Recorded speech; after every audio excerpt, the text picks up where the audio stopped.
Bom dia, que bom estar aqui com você essa manhã, estudando mais um pouco sobre as parábolas de Jesus. Que privilégio a gente estudar, meditar na palavra de Deus, porque são palavras de vida. Por mais que seja um estudo matinal, o Senhor tem alguma coisa a nos dizer. Porque tudo que a gente lê das Escrituras, tudo que a gente tem conhecimento do Senhor, isso é proveitoso para nós, para a nossa vida no modo geral, para as pessoas à nossa volta. E eu tenho certeza que nessa manhã o Senhor tem alguma coisa para falar no seu coração através deste estudo. Então, eu gostaria de convidar você a pegar o seu café, se juntar à sua família e depois do teaser nos encontramos.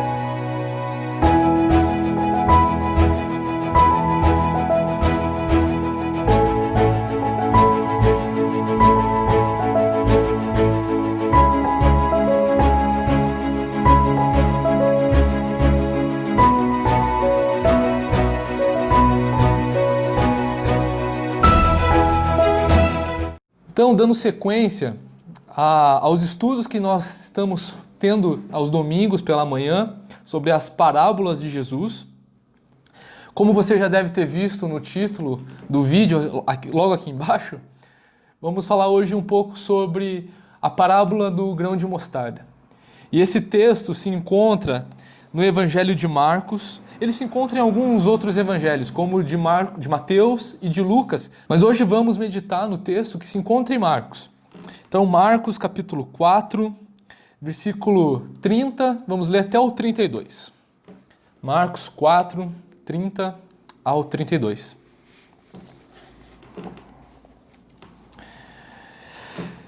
Novamente ele disse: com que compararemos o reino de Deus? Que parábola usaremos para descrevê-lo?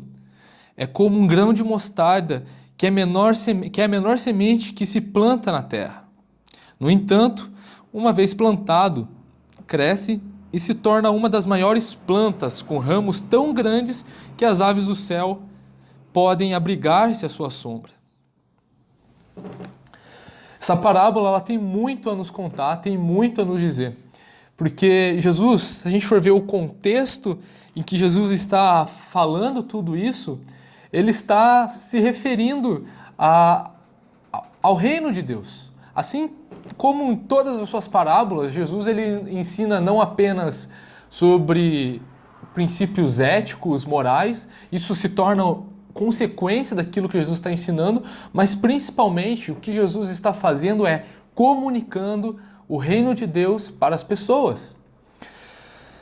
A gente já falou domingos passados que as parábolas elas não necessariamente apresentam um tipo de ética, né? Elas não apresentam, melhor dizendo, algum ensinamento direcionado para que aquele que está ouvindo tenha uma boa conduta. Não é isso.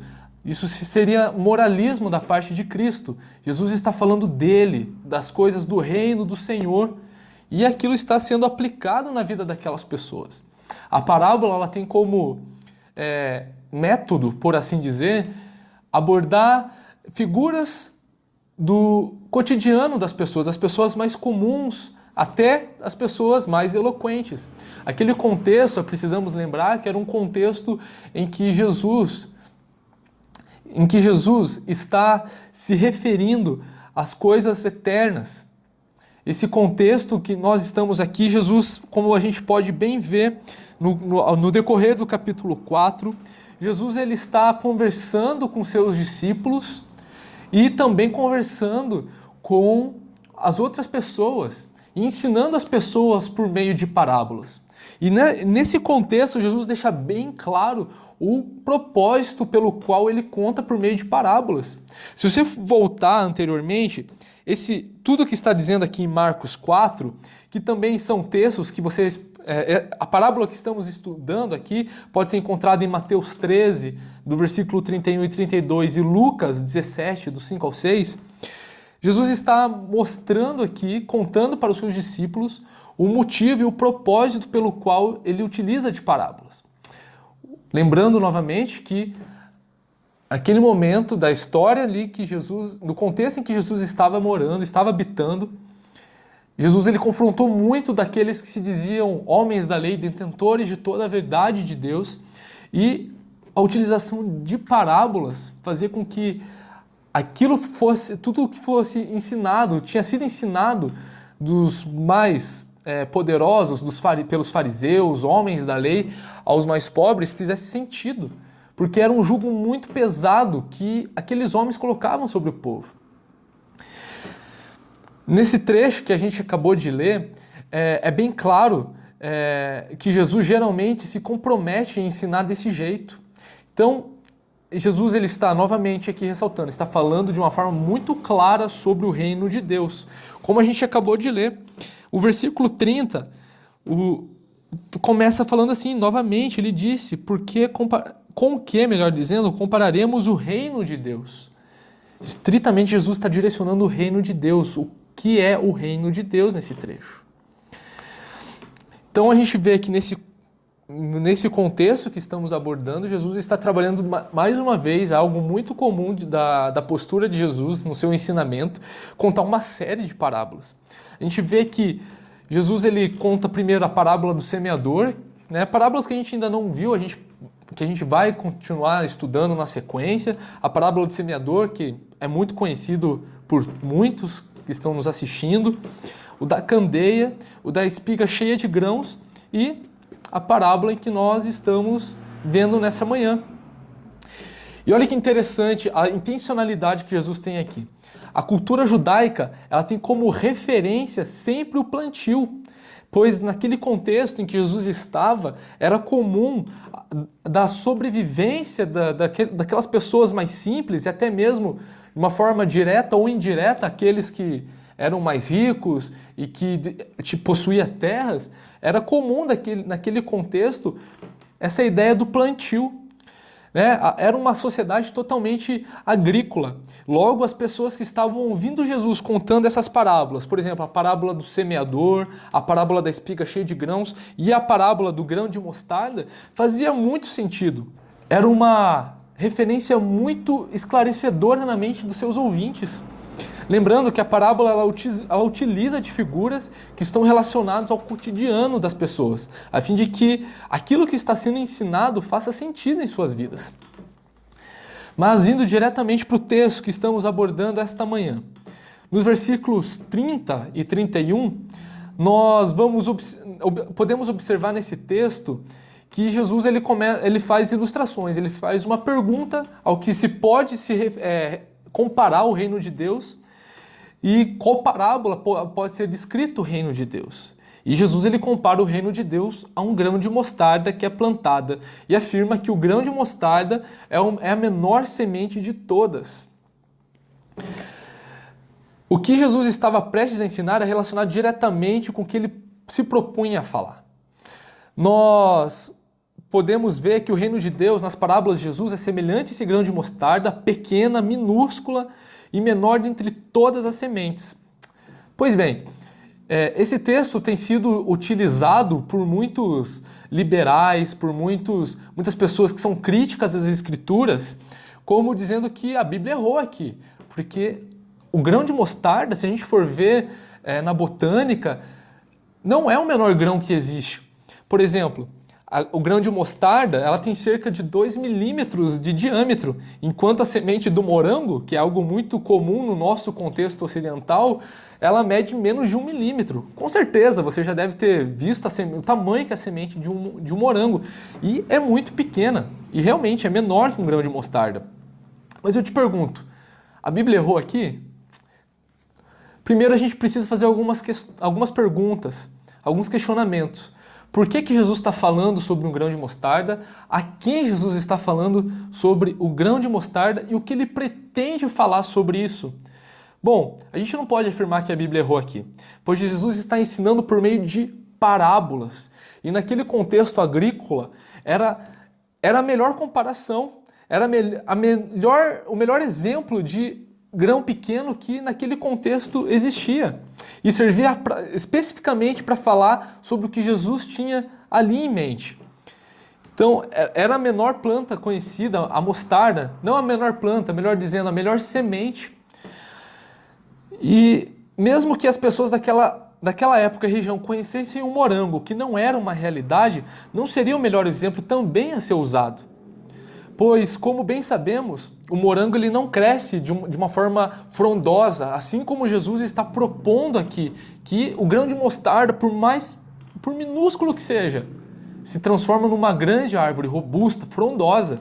E o morango, como bem sabemos, ele se dá em ramos, se dá ali na altura dos pés e não seria útil para aquele contexto que Jesus estava propondo. E outra, a planta que hoje produz o morango, ela foi criada por meio de cruzamentos e enxertos em 1740 na França, a partir de plantas silvestres trazidas da América do Norte. Então, como Jesus ele poderia falar de uma semente que só viria existir cerca de 1740 anos depois e a milhares de quilômetros dali onde Jesus estava? Então, perceba a intencionalidade de Jesus. Naquele momento, Jesus ele estava se propondo a ser intencional na vida daqueles que estavam ouvindo ele. Então a semente de mostarda, naquele contexto, era a melhor analogia para ilustrar o princípio pelo qual Jesus estava disposto a ensinar ali. Jesus não estava interessado em ensinar botânica ou algum princípio científico. Se você tentar entender esse trecho das Escrituras ou qualquer outro trecho que a Bíblia tenta nos mostrar a partir de um olhar científico, através de uma outra realidade que não seja um apontamento para Cristo, um apontamento para as coisas eternas, você está lendo, interpretando a Bíblia de uma maneira muito equivocada. Sim, existem cientistas hoje no meio cristão que utilizam de pistas dentro das Escrituras que tentam negar a veracidade das Escrituras. E do outro lado também existem cientistas que utilizam das Escrituras ali como formas para comprovar certas teorias que o meio científico tenta provar dia após dia, ainda mais na nossa cultura. Mas lembremos-nos que não é o propósito da Bíblia ensinar ciência, não é o propósito da Bíblia ensinar algum tipo de biologia, algum tipo de ciência exata, a não ser anunciar coisas eternas sobre o reino de Deus. Lembre-se sempre disso. O olhar que você precisa ter para as Escrituras é sempre um olhar pensando em como Jesus ele ensina sobre as coisas do reino, independente de qual passagem você esteja lendo. No versículo 32, Jesus ele continua. No entanto, plantada, ela cresce e se torna a maior de todas as hortaliças, com ramos tão grandes que as aves do céu podem abrigar-se à sua sombra. Naquele contexto judaico, o grão de mostarda ele é um símbolo proverbial daquilo que é pequeno e insignificante. De algo tão pequeno, uma semente plantada cresce e se torna uma hortaliça muito grande. A árvore de mostarda é muito frondosa quando ela está adulta e chega até mais ou menos 4 metros de altura. É a história dos contrastes entre um começo insignificante e um desfecho surpreendente que Jesus está trazendo aqui e a qual ele está comparando ao reino de Deus. Entre o oculto hoje e o revelado no futuro. O reino de Deus é como tal semente. Seu tamanho atual é aparente insignificância, não são, de modo algum, indicadores de uma consumação a qual abrangerá todo o universo. É isso que Jesus está falando. Jesus está dizendo para não se deixarem levar pela aparência. Que todos sejam encorajados a participar do reino, a ter fé em um grande Deus. A aparente fraqueza, como demonstra a minuciosidade de um grão de mostarda, será suplantada quando Deus manifestar seu poder soberano. Essa é uma parábola escatológica, onde Jesus ele está falando naquele momento, onde, vindo com o seu ministério, ele estava cumprindo tudo que estava sendo dito no Antigo Testamento sobre ele e estava inaugurando o reino eterno na nossa realidade. E aquele início representava aquele grão de mostarda, mas que apontava para uma eternidade grande, frondosa, onde era o estágio final da árvore da mostarda. Isso lembra o que disse o soberano Senhor, Deus Todo-Poderoso, a respeito do cedro, no qual os pássaros encontrarão abrigo à sombra dos seus ramos, como a gente pode bem observar em Ezequiel 17, do 22 ao 24, e no capítulo 31, versículo 6. E com esse simbolismo, e o de Daniel, no capítulo 4, os versículos 11 e 12, onde os pássaros da parábola de Jesus seriam provavelmente uma alusão aos gentios, encontrando refúgio no reino de Deus. Isso é coerente porque a ênfase de Marcos está falando sobre o alcance mundial do Evangelho. O Evangelho de Marcos tem como objetivo revelar Jesus como o grande rei todo-poderoso. Você vai poder observar bem, ao ler o Evangelho de Marcos, grandes feitos de Jesus. É o Evangelho que mais mostra os grandes feitos do Senhor. Se você for no próximo capítulo, você vai ver um texto emblemático onde Jesus expulsa o demônio do Gadareno, onde tinha uma legião ali naquele homem que ninguém conseguia contê-lo. Você pode ver grandes coisas nesse evangelho, dos feitos do Senhor, porque o objetivo de Marcos, aqui do evangelista Marcos, é mostrar, revelar Jesus ao Império Romano, mostrando ele sendo o verdadeiro Deus, um Deus que se faz homem, um Deus que se faz presente e que ressignifica todo o contexto de uma sociedade e que não se preocupa apenas com o povo judeu, mas que com todos os gentios. Isso faz sintonia também com a rejeição que Cristo teve do seu próprio povo. Um capítulo anterior, em Marcos 3, Jesus ele é acusado injustamente de estar operando milagres e exorcismos pelo auxílio de Beelzebul. Provavelmente já deve ter lido esse trecho, ouvido esse trecho das Escrituras. Jesus, em todo o seu ministério, ele foi difamado várias vezes e negado pelo seu povo. E é nisso que se consiste essa sombra, esses galhos que essa grande árvore do grão de mostarda abrange, onde os pássaros eles fazem seus ninhos ali, onde as sombras trazem refrigério àqueles pássaros. Isso faz muito sentido ao alcance daqueles que ainda não conheciam a Cristo. Mas o que Jesus está nos ensinando através dessa pequena parábola, eu acho engraçado. Perceba, essa parábola aqui ela é muito pequena, mas tem um significado enorme. Exatamente trazendo alusão ao conteúdo dela. Um grão de mostarda que tem uma importância gigantesca para todo o contexto da história. Mas algumas aplicações que nós podemos fazer em cima desse texto. Jesus está dizendo que o reino de Deus tem pequenos princípios, mas que Deus traz tais princípios à tona, fazendo com que eles sejam grandes, a fim de que acolham muita gente. Essa é a nossa missão também como povo de Deus. Devemos fazer uma verdade em nossa vida, trazer como verdade a nossa vida aquilo que o Senhor ensinou aos seus discípulos e a quem os seguia naquele texto. Pois tal ensinamento não serviu apenas para aqueles ouvintes, mas para todos os cristãos ao longo da história. Jesus queria encorajar os discípulos, pois eles deveriam perseverar e crer que Deus queria instituir o reino dele sobre a terra. O encorajamento foi que a partir de um pequeno começo, no devido tempo, o reino cresceria em tamanho e influência. E o tamanho da semente da mostarda fazia alusão àquele início. Veja bem como que se dá o decorrer dos próximos livros, principalmente em Atos.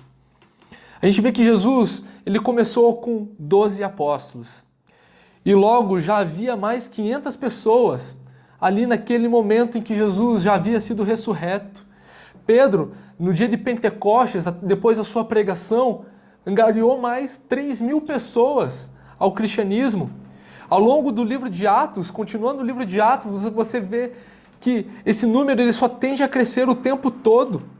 Apesar dos pecados e das fraquezas da igreja, ao longo de todo o decorrer da história, a mensagem tem sido levada às pessoas do mundo todo. E isso vai crescendo de forma exponencial, numa progressão geométrica. E isso vai crescendo de forma exponencial, numa progressão geométrica. 2, 4, 8, 16, 32 e assim vai, ao longo de toda a história. Hoje, segundo dados oficiais, somos mais de 2 bilhões e 300 milhões de cristãos pelo mundo. E nós cremos que o Evangelho ainda consiste em mais, em mais. Jesus também faz alusão ao último dia nesse trecho em que nós lemos.